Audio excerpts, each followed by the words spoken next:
When this next topic came to mind, you know the first thing that came to my mind? That song in the 80s by Chief Commander Ebenezer Obey.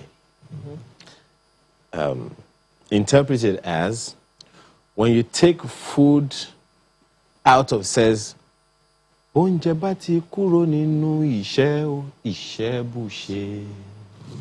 In other words, once you take food out of poverty is ameliorated. And but so food insecurity or food security is what we want to talk about now. Now, of course, it's continually been aggravated by a myriad of factors, and of course, we've talked about that several times over. Communal conflicts, and most recently, violent clashes between herders and farmers all over different parts of the country, which is further contributed to the problem. So let's talk about it today. I mean, let's take a look at what can be done to enhance food security in Nigeria, especially because, I mean, for as far back as almost a year now, there have been those progressions that from the time the lockdowns began, we're going to have to deal with food security because people don't go to the barns, the farms to work. Yeah, and in the last fortnight or so, even those who went to the farm decided that they were not going to ship their foods to the south. At whose benefit or loss? Well, let's just say that they cut off their noses to spite their faces. Oh, well. So, but that's... I mean, it was scarce in the south, yes, but they had no use for it over there. So it was the cows the prices, were eating, yeah, they were with lots of wastage, and the prices crashed tremendously. Yes, even we saw baskets being sold for 200-300 baskets of tomatoes. When are we going to have teleportation services? Oh, don't answer yet. Well, we have a number of guests joining us this morning. With us in the studio is Sulaiman Arigbabu, who is Executive Secretary, Header Resource Center. Thank you for joining us. Arigbabu. Yeah. He's always corrected me. It's Arigbabu, yeah, I know. May you get a good enough calabash to be packing it. Amen. I don't know what he's packing. Water, you may wish to ask him. Oh, water. Water is okay. Oh, water, okay. Because before the tax man come after me. You said that you didn't hear water is okay.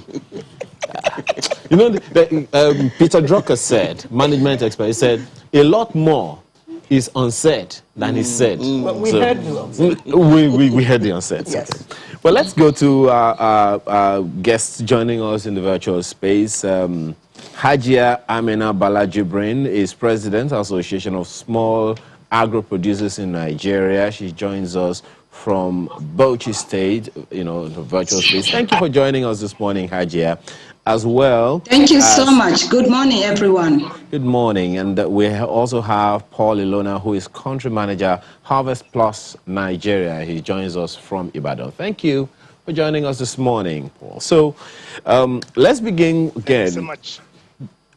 It's, what's it called now? International Women's Day? So let's go to Hajia. I don't want to be guilty of that this morning. So Hajia, first of all, this whole conversation around food security, one of the challenges that was identified from the very beginning of our encounter with the lockdowns is that we need to buckle up as far as that is concerned, because certainly people will not be able to go to their farms. And this is the situation we seem to have on our hands right now. So what are we dealing with now? How well would you say we fared over the past 1 year trying to prevent food insecurity? Yeah, definitely we have problem of insecurity now in the north. Since the onset of COVID-19 last year, or 2019 to April 2020, up to December 2022, we've been faced with some challenges. One with the COVID-19 issue. The lockdown was a problem to farmers, especially when there was lockdown. Farmers could not go to the farm. Farmers could not procure inputs. And again, when the lockdown was total lockdown, farmers lost some perishable crops like tomatoes. When you go to your farm, that is if you are even allowed to bypass the security checkpoints where you have to go to your farm. If you are lucky, you are allowed to pass to the farm. After harvesting, you could not bring it to the market. You have to keep it for maybe 3-4 days. That was when the lockdown was eased. Crops were not moving to the south, so farmers were losing as a means of perishing their crops. And the other issue again now is the issue of insecurity. Insecurity really has really affected us, because you cannot go to the farm. You are afraid when you go to the farm, you will be kidnapped. You cannot go to the farm and then rear your cattle, because the kidnappers and abductors are there. Those that were lucky to produce, they were not allowed, excuse me, they were not allowed to harvest until they pay certain amount. So you see, we were left with these challenges, and subsequently, the end result of all this is food insecurity, because just one moment, Hajia. No food. Yes, you said that people were not allowed to harvest until they paid. Who was keeping them from going to the markets to harvest? Not going to the market to harvest, but going to the market to Yes. sell. My apologies. Who was keeping them from the farms, from harvesting from their farms? Kidnappers. Kidnappers are there. The bandits were there. The bandits are there. They will come to your farm, leave a message, or attack you. They'll say, okay, if you don't pay so amount, don't come to the farm. If you come, you'll be killed. Or if you are not on the farm, you hire laborers to harvest. They'll come and tell the harvesting people, that's the laborers, to leave the farm. And then tell the owner of the farm, he has to pay so. If not, don't come to this farm again for harvesting. Okay. So you see the problem we are faced with, especially in the north central and then north west. Mm-hmm. Okay, let me go to Mr. Ilona. Mr. Ilona, in direct response to this, the president did set up the National Food Security Council. In your estimation,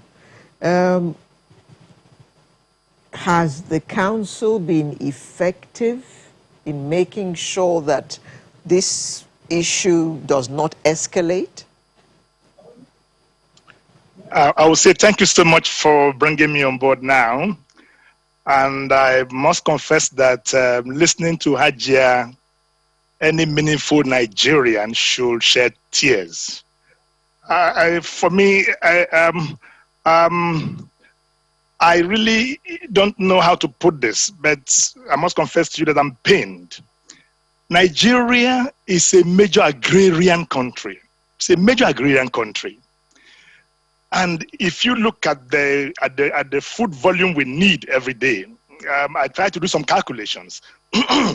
Even if an average Nigerian consumes just about 500 grams of food, that is the worst case scenario.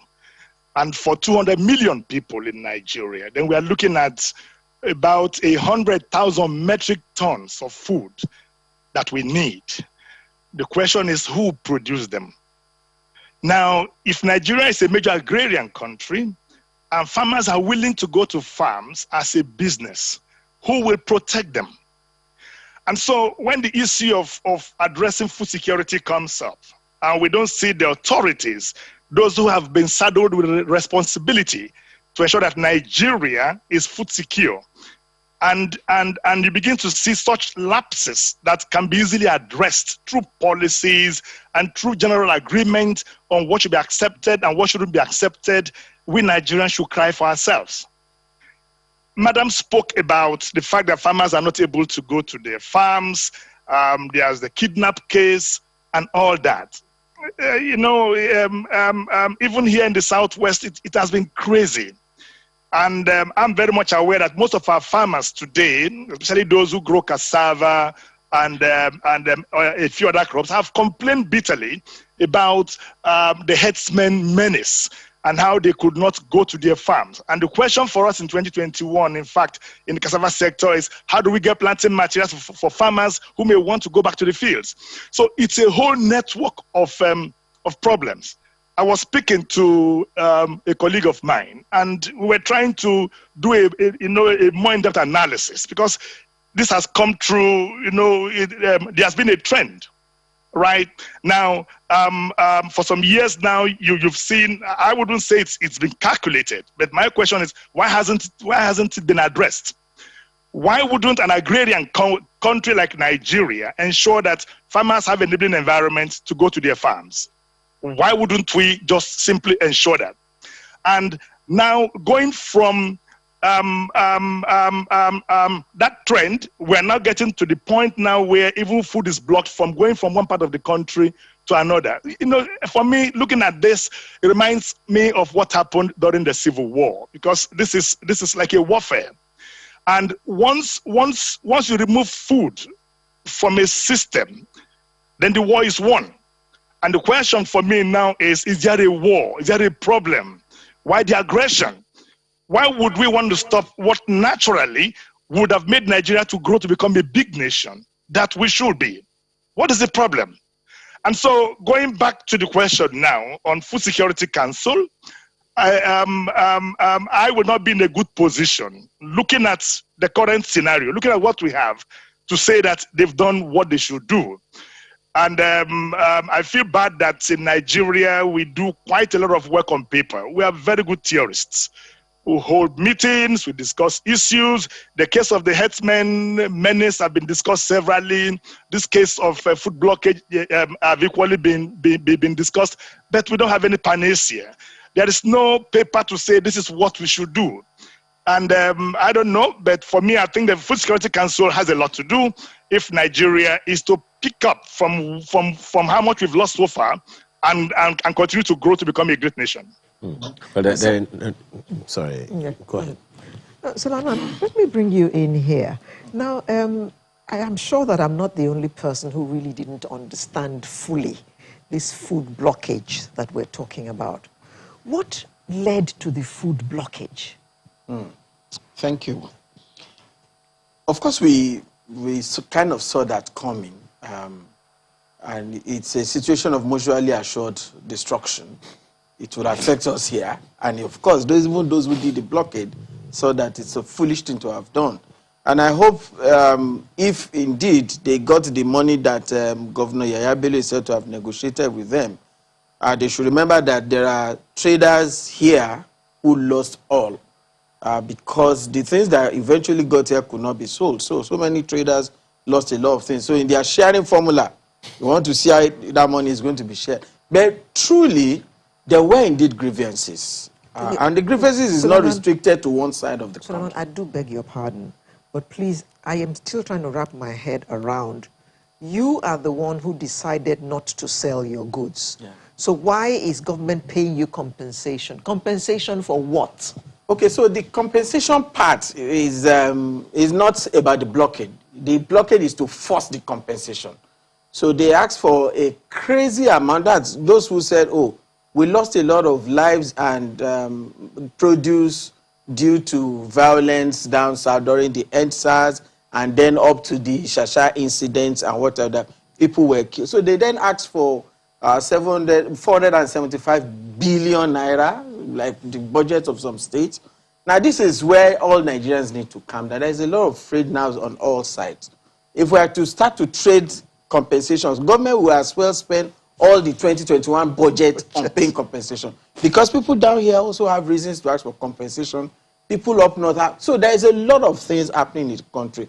My fear is that a conversation like this may end up being restricted to the security part of it, which is not the full picture of why we're having all of these challenges. But so the reason they ask for compensation is because we lost lives and what have you. But it's across board.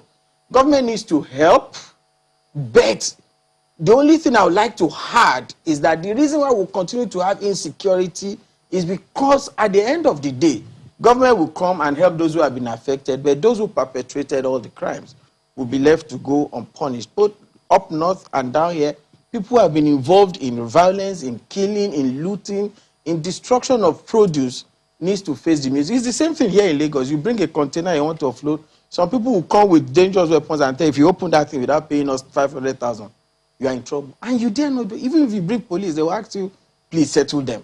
So there is a lot of impunity in the system. Until our law enforcement arm in this country becomes effective, people we will remain in the Obesian stage, which is nearly where we are at. But the challenge of food security is not just because maybe sometimes when we have security, then we are looking at the angle of safety and security. There is a lot more that is hindering and hampering food security in Nigeria. Farmers are complaining about insecurity of lives now. But beyond that, there are other things that hamper them. For instance, there's something that ambushed them. Look at last year. And I'm a victim. Both last year and in 2019, went to the farm, planted rice.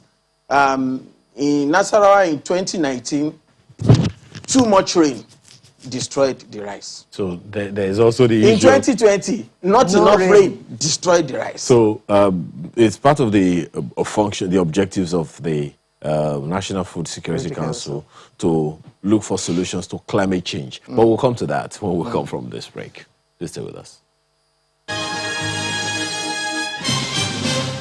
Well, thanks for staying with us. Let me come to you, Hajia. Well, the conversations we've been having have been largely at the top, coming up with policies, National Food Security Council, and the rest of them. And then, of course, there's the National Livestock Transformation Plan, which is still kind of in its own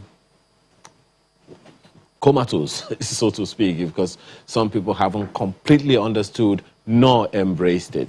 But we don't seem to be having enough conversations, Hajia, with the people who go to the farms, the people who are the ones that produce what it is that we are selling. There will be no amalgamated, no strike, by these people, by the, people who just called off their strike. If there were no farmers who are doing these jobs, do you think we are carrying them along? Do you think we are talking to them? The farmers, the ones who do the jobs, do you think we're talking to them? Do you think we're engaging them enough? Do we understand what their challenges are in getting the job done to save Nigeria from food insecurity? Thank you so much. The government is not doing enough for the farmers.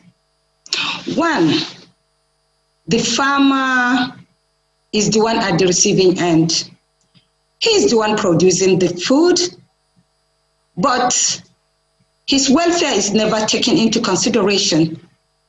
During policy formulations, their inputs are never sought.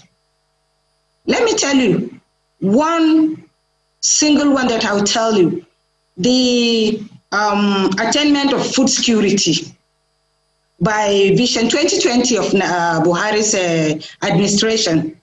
Then the increase in production and productivity, generating income, all this vision, they came out with these anchor borrowers. But these anchor borrowers, is it addressing the issues of the small-scale farmer who produces 80% of the food that we eat in this country? No. He is never sought for advice or input during policy formulations. He will just be asked to, oh, there will be a policy that will address so and so and so. Then it will be pushed to the state governments or to the local governments. No enough funding for agriculture. The Maputo Declaration says 10% of the national budget, but the federal government hardly budgets 3% of its national budget to address agricultural issues. When the inputs come, the small-scale farmer doesn't see it. They'll buy big tractors. How many tractors will you buy in this country that will address the issues of the small farmer? They will bring pesticides, no quality seeds. The farmer is left with the seeds that he produces day in, day out, the ones that his grandparents were producing. That's the seed he uses. No improved seeds, no improved variety. When it comes to livestock, there are no vaccines, there are no hybrids. When it comes to poultry production and fisheries, the hike in the prices of these products that are used to compound these feeds are so expensive now that when they will say, it's the farmer that is selling the maize at a very exorbitant price or the soybeans. Have you thought of the things that the farmer goes through before producing this? The farmer has to buy fertilizer. Last year, in 2009, 2018, 2019, fertilizer, you could get NPK for 5,500. Now, when you go to the market, NPK is 12,000, between 12,000 to 16,000. So what are we talking about? Okay. Well, at the receiving end. Okay. Let me ask Mr. Ilona. You began by identifying what is supposed to be a blessing. Nigeria is largely agrarian. And if you want to draw from some of the things that you've heard Ahajia said, Mr. Ilona, what are those gaps that you think we need to fill urgently, both from the policy level to the low level, drilling down to the farmers, the small and medium-scale farmer all over the nation? What are those gaps that you believe we need to fill as quickly as possible to attain the kind of food security we're looking for? Yes, thank you so much for that. There's quite a number of gaps that we need to begin to address. I think the very first thing is to reiterate the point made by the former Minister of Agriculture here in Nigeria, and that's Dr. Akadeshino. We need a complete mindset change. Mm-hmm. That's very, very important. Number two is that we should see agriculture from a strong business perspective. Agriculture is not a social network for Nigerians because it will not drive us to sustainability. And Ajamina mentioned a number of challenges: the seed sector, mechanization, all that. All of this should provide great opportunities for investors to come on board. Now, unless we bring businesses as close as possible to the rural poor farmers, service provision can become very, very, very expensive to these farmers. It's not the best that we know that the average rural farmer in Nigeria is already financially handicapped. And then we create logistic problems that will even make them to spend a lot more money. Now, where does this take us to? agriculture goes through a complete value chain. If you take maize, then you are going from what the researchers will do, coming up with the best varieties, and then getting those varieties to seed companies who produce them. Seed companies will hand over to agri-impute dealers or agro dealers who will then be linked up to our farmers. Now, when this chain is not effectively managed, then the final product to the farmer becomes very, very expensive, and the farmers will begin to complain. So if we were to improve the system, number one, I really think I'll be wrong to say we need to have a dialogue around this, because so many dialogues have happened. It will be to find a way to monitor the operations of the different agencies who should contribute to creating an enabling environment for these rural poor farmers. As long as we all agree that the bulk of food we grow in Nigeria, over 80% of that comes through the efforts of the rural poor farmer, then addressing challenges along that production value chain becomes very, very important.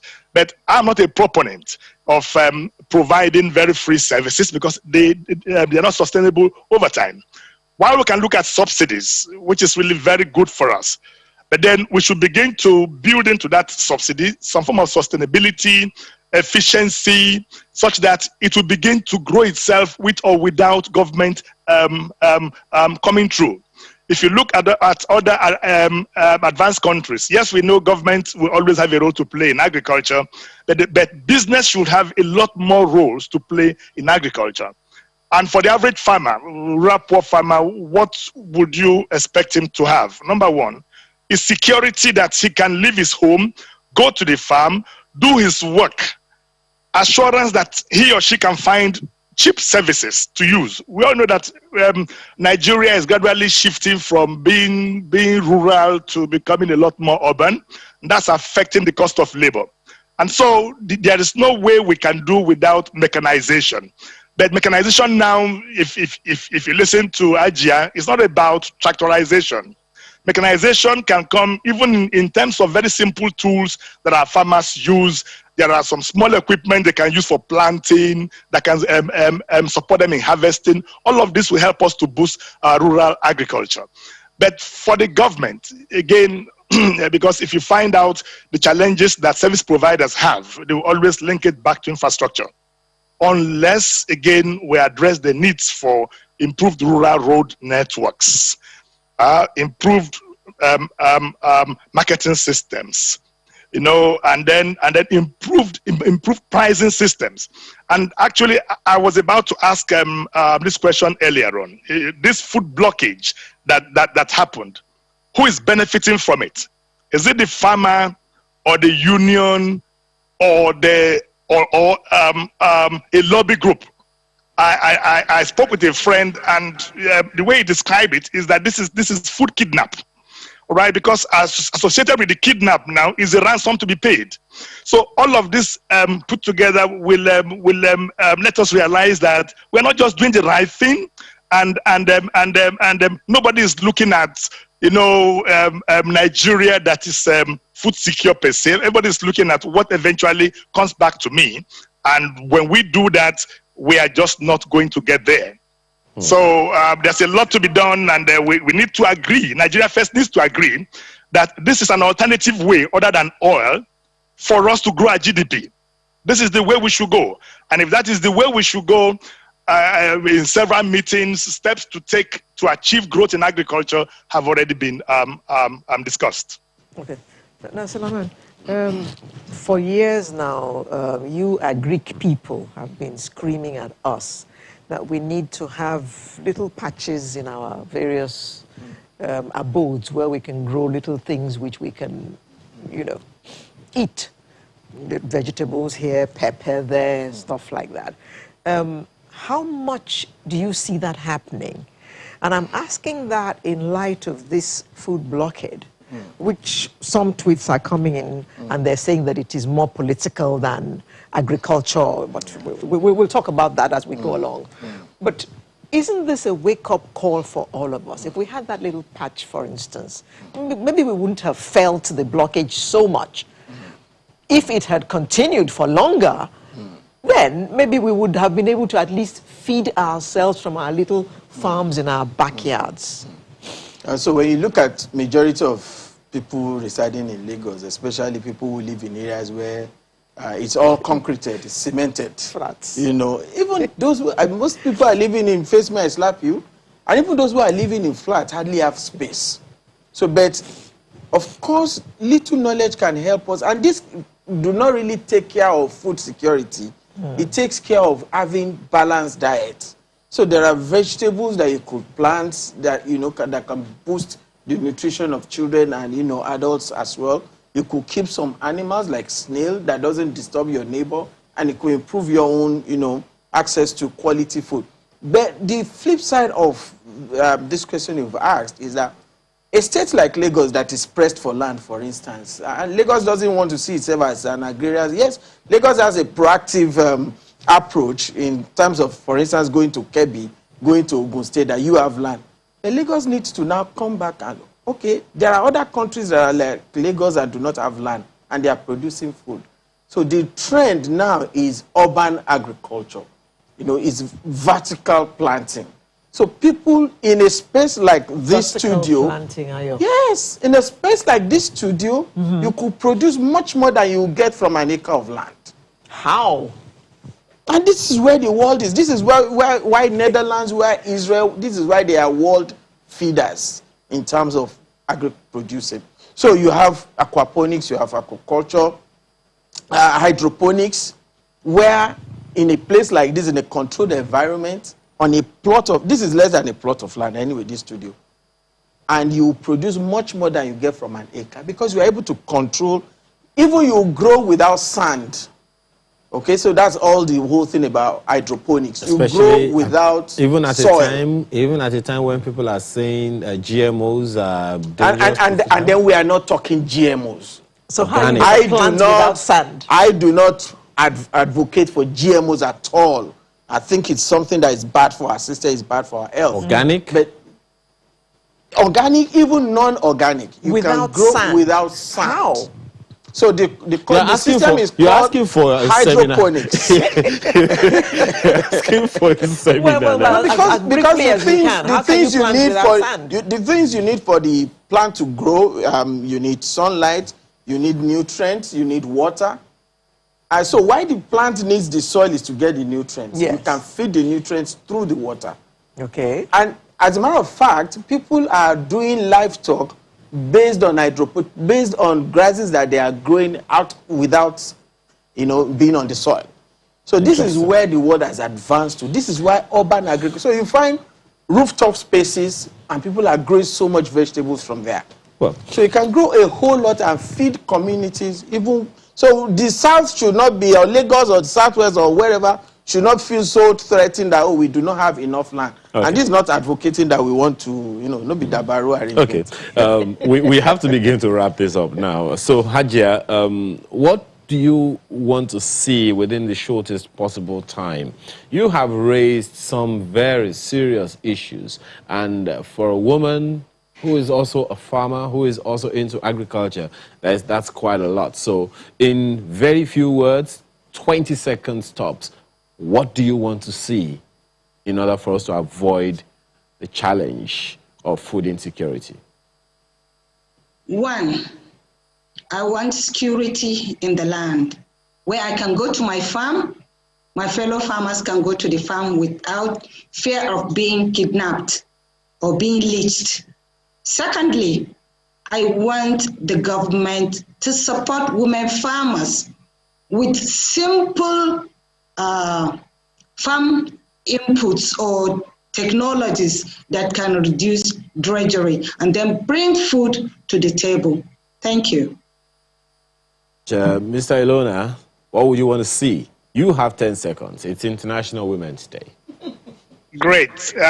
It really would be nice that government finds a way to improve improve markets for farmers. One of the challenges that farmers have is access to market. And now, looking now at the background of market blockage, government should find a way to enhance market rather than support the blockage of market. That is one key thing, because in doing that, there are so many other things that you need to do. So for me, let us make the market very, very fluid, and let farmers be willing to increase production, because there's an assured market for them. Mr. Arigbabu, you have 10 seconds. Speak to farmers. They are having their challenges. What would you tell them? I will speak to all Nigerians and say we should please calm down. And we should appreciate more the farmers. And more importantly, this is important that I put it. There is an agency in Nigeria called Lament, Nigeria Meteorological Agency. This year it has released the seasonal climate prediction. It released last month. And inside that, they give us agro-meteorological information. Then once this come out, the states don't pick up this information to adapt to their state's needs. And they need to do this. NIMET is doing a fantastic job, but they do not have the money to localize the various issues for the state. And states, every farmer resides in a state or a local government. And agro-meteorological information are specific to spaces. So they need to act on this. That is what ambushes our farmers. They lose a lot after spending a lot to plant. You are invariably saying we need the local governments back, but don't answer that question. We have to thank you very much. Let me begin with the lady again. Hajia Amina Balajibrin is President, Association of Small Agro-Producers in Nigeria, Bauchi State. She joined us from Bauchi. Paul Ilona is Country Manager, Harvest Plus Nigeria. He joined us from Ibadan, as well as Mr. Sulaiman Arigbabu, who is Executive Secretary, Header Resource Center. Ladies and gentlemen, thank you very much for your time and thoughts this morning. So we take a short break. It's International Women's Day. How many times have I said that already? We're back.